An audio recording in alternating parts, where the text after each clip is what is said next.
In the typical rural community, children must wake up as early as 3:34 a.m.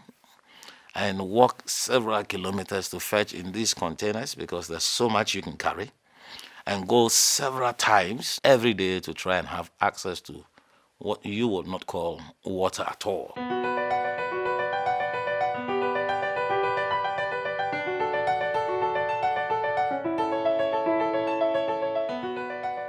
My name is Samuel Appenteng, and I'm the Managing Director of Joissam Ghana Limited.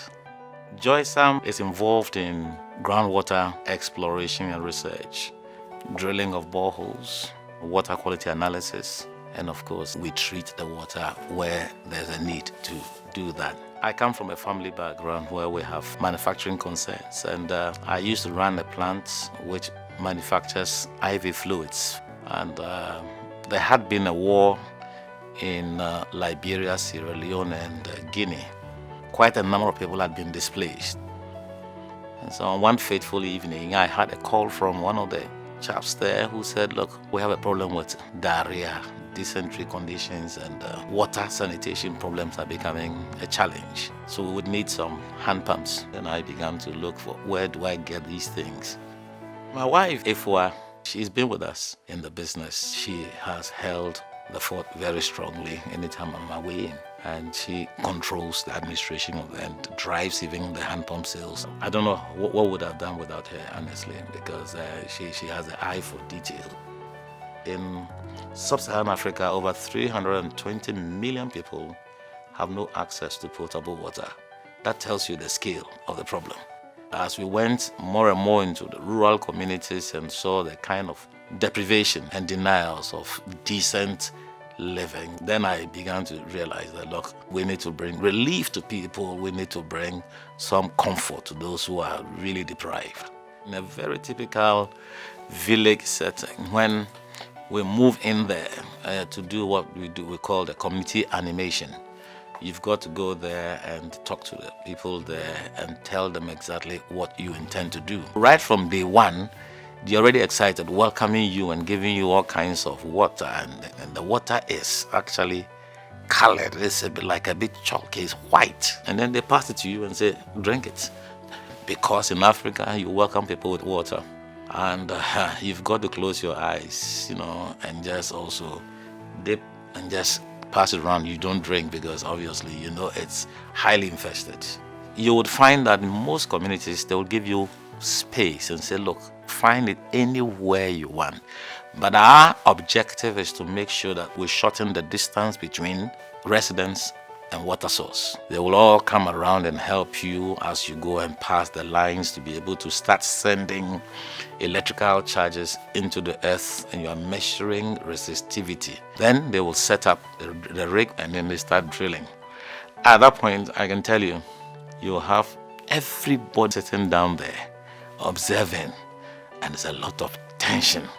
And then the technical team was saying, we are getting there, we are getting there. You start getting a lot of excitement. Believe you me, as soon as you hit water and it starts gushing out, women and children start jubilating like it's a football game with a lot of goals. What we take for granted in our urban communities is like gold for them.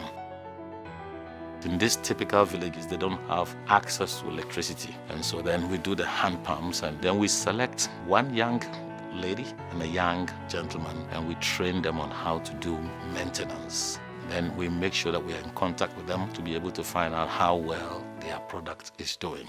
As soon as you have access to potable water in any community, what it means is that it has economic benefits, it has health benefits, and life generally becomes improved. The company had gone through quite a lot of attempts at wanting to grow. The program of seed has been extremely useful to us. The tools made available to you to analyze your business model and to come up with ways in which you can grow. In the year 2014, we were doing something in the range of about 2 million. And then we moved from there to 6 point something million. And then, of course, subsequently it's been growing thereafter. And this year we are looking forward to about 15 million plus in turnover. That can only happen because the program has influenced the way we think. And so we are still ready to learn a lot more, and we're not willing to separate at all from Stanford Seed. We want to be together in this journey so we can move very far. The vision of Joissam is defined clearly that by 2025, we want to be the #1 provider of professional services for water in West Africa. We want to be able to do solar connections to rural communities. So the vision is very big. We know we cannot do it alone. We would need partners. We would need people who can invest in us. We don't know where we will go thereafter, but we just hope that we will make as much impact as possible in the next 10 years, on people who otherwise will not be left to see their 18th birthday. People are just, when they have the fundamentals right, life begins for them.